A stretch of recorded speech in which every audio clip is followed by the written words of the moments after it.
A common misconception is midwives normally deliver in homes, but quite often they deliver here in hospitals. And tenants say this is a win-win situation, not only for them, but for the landlords as well. We're here at Shady Beach in Norwalk, Connecticut, covering the Tri-Fitness Women's Triathlon Sprint. Now, I spoke to a NYCHA building caretaker who said that most of the problems here were caused by the tenants. He said that the trash was an issue because a lot of the tenants left it around. But many of the costume characters are immigrants who work off the books. So one of the major questions at the meeting was whether or not the officials would be forced to give federal officials information on undocumented immigrants, leaving them vulnerable to deportation. The police and the DA refused to comment. They say it's an ongoing investigation. In New York, I'm Rose Itzcovitz, New York City News Service. It's face up, which is the... Many call the practice old-fashioned, but thanks to recent media attention from the likes of Prince William and Kate, who chose midwives over doctors to deliver their babies, the demand for a midwife is growing. I think women are being empowered to take part in their health care and make decisions for their body, which is awesome. Madeline Pascal is working on her master's to become a midwife. That's right, a master's degree. NYU's coordinator of midwifery education says after receiving a bachelor's degree, it takes 3 or more years of training. Well worth it. The baby's coming. Oh my goodness. People don't know that we go to school and have these graduate degrees. They also don't know where we practice. A common misconception is midwives normally deliver in homes, but quite often they deliver here in hospitals. 95% of midwife births are attended in hospital settings. And while midwives usually coach women through labor without drug intervention, those here say they're not against it.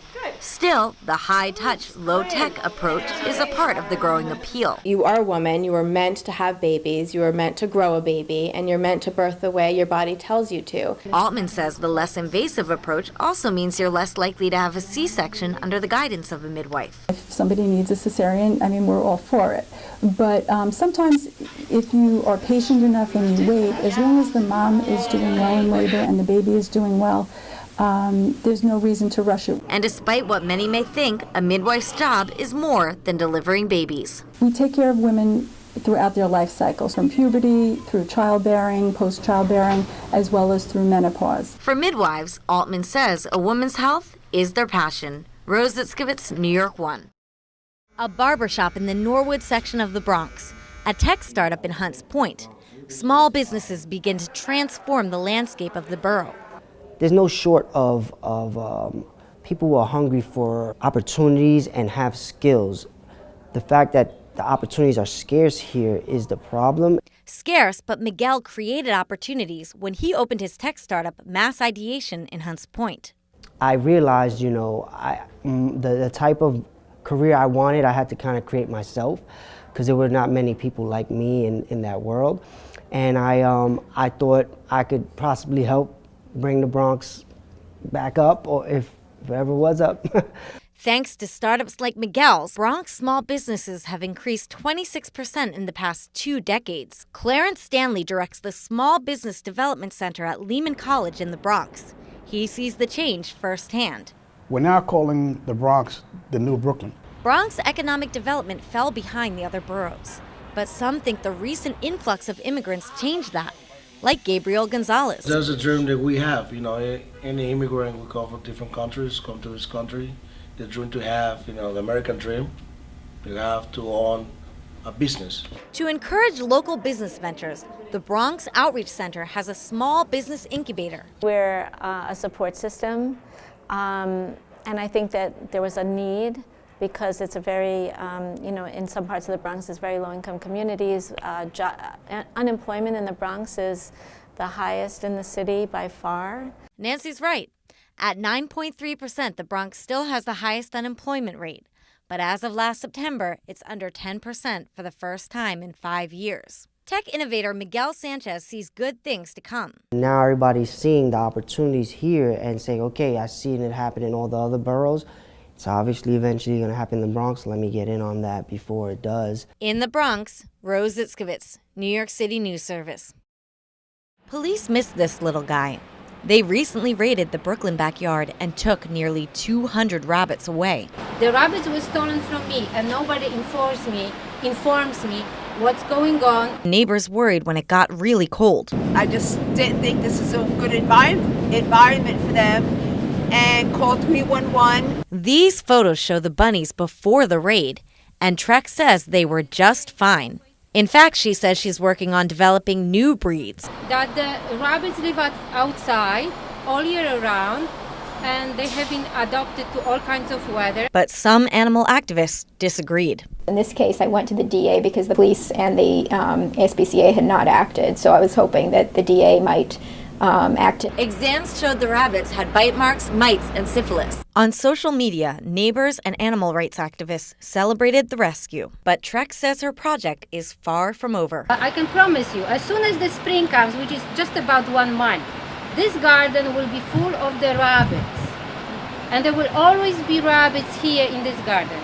The police and the DA refuse to comment. They say it's an ongoing investigation. In New York, I'm Rose Itzcovitz, New York City News Service.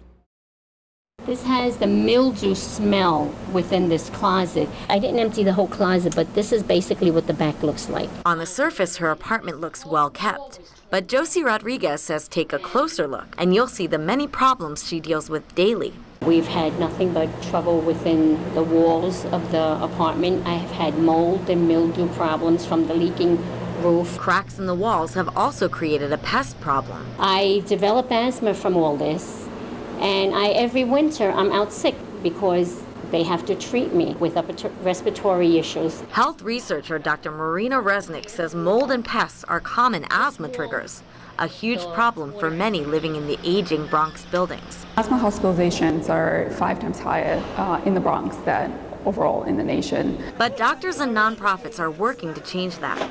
Montefiore Medical Center teamed up with the Department of Health and community-based organizations, one of 18 teams nationwide to win funding through the Build Health Challenge project. There will be some building inspections to identify, from the tenant's perspective, what are the issues in the building, what needs to be changed.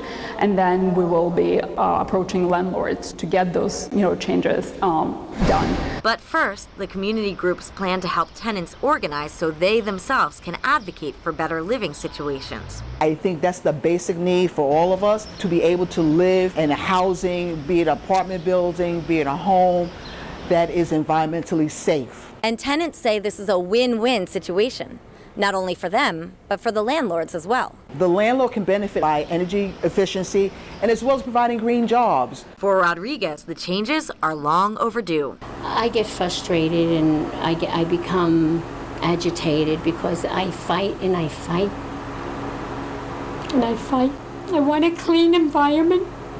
She hopes the Build Challenge will give her that. The initiative will run over the next 2 years. Rose Itzcovitz, New York 1.